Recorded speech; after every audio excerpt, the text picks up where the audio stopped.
করে ব্যবস্থাপনা করা হচ্ছে। জানুয়ারির প্রথম সপ্তাহে ব্যবস্থাপনা করা হবে। আপনার ছেলের ঘরে এসি থাকবে, ওপরে সিলিং থাকবে, সামনে খেলাধুলার খেলনা থাকবে, 3-3 মহিলা আয়া থাকবে আপনার ছেলেকে গোসল করানোর জন্য, লালন পালন করার জন্য। 3 বার খাবার থাকবে, ভালো মানের তারা ভালো রান্না করবে। আপনার ছেলেকে আর যেতে হবে না।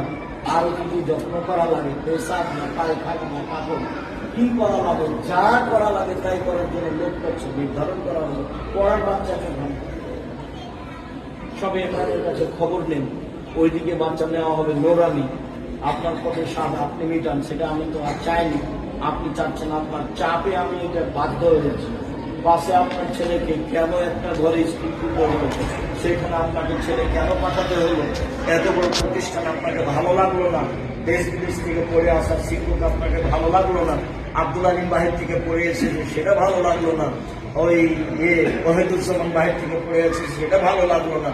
তারপর কি আব্দুল গনি বাহির থেকে পড়ে এসেছে, সেটা ভালো লাগলো না? সামনে জানুয়ারি থেকে আব্দুল্লাহ ক্লাস নেবে, আব্দুল রহিম ক্লাস নেবে এখানে, সেটা আপনাকে মিঠা লাগে না? আর সব ভালো ভালো শিক্ষক ইংরেজি, ভালো ভালো শিক্ষক বাংলা, সেটা আপনাকে ভালো লাগলো না? আপনি এক কথায় বলে চলে গেলেন কিছুই না। এমন কোন মায়ের বেটা আছে কমে মাদ্রাসা শিক্ষিত, ওর মা হওয়ার ক্ষমতা নাই, আর মা হওয়ার ক্ষমতা নাই। এইসব কমে মাদ্রাসা এত টাকা বেশি ধারণাই করতে পারবে না, কমিটিতে পাস হবে না। জামিয়া সালামে এককভাবে দেখি, সেই জন্য এত বড় শিক্ষক এক একটা শিক্ষক যারা ইন্ডিয়ান আছে 1 লক্ষ টাকা মাসে বেতন লাগে। এই দেশে কমি মাদ্রাসাতে 1 লক্ষ টাকা বেতন রাখবে এমন প্রতিষ্ঠান কি আছে? আপনি খাওয়া ওই হেড মানে মাথা, হ্যান্ড মানে হাত, আদম মানে বাপ, আতম মানে ভাই, এগুলো শেখানোর জন্য মাসে 30-40-50 হাজার টাকা খরচ করছেন। সেটা আমি চাইনি, আপনার চাপে আমি রাজি হয়েছি। আপনার মতো মায়ের, আপনার মতো বাপের কাজে আমি চাপে রাজি হয়েছি। ঠিক আছে, করেন।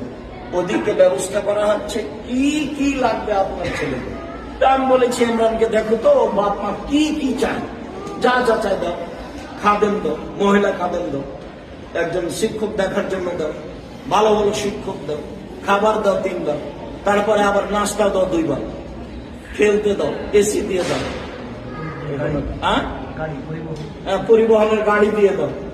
তো আপনারা ঘোষণা দেন, ছেলে মেয়েকে পড়ান, আপনার খালা না, আপনার বোন না, আপনার ভাবি কি। আমি আপনাকে কষ্ট দিতে চাইনি কোনো সময়, তবে আমি 2-3টা কথা আপনাকে বলছি। তার প্রথম কথা হলো, ধৈর্যের পরিচয় দেব, সময় হলে ফল ভালো হবে। 1, 2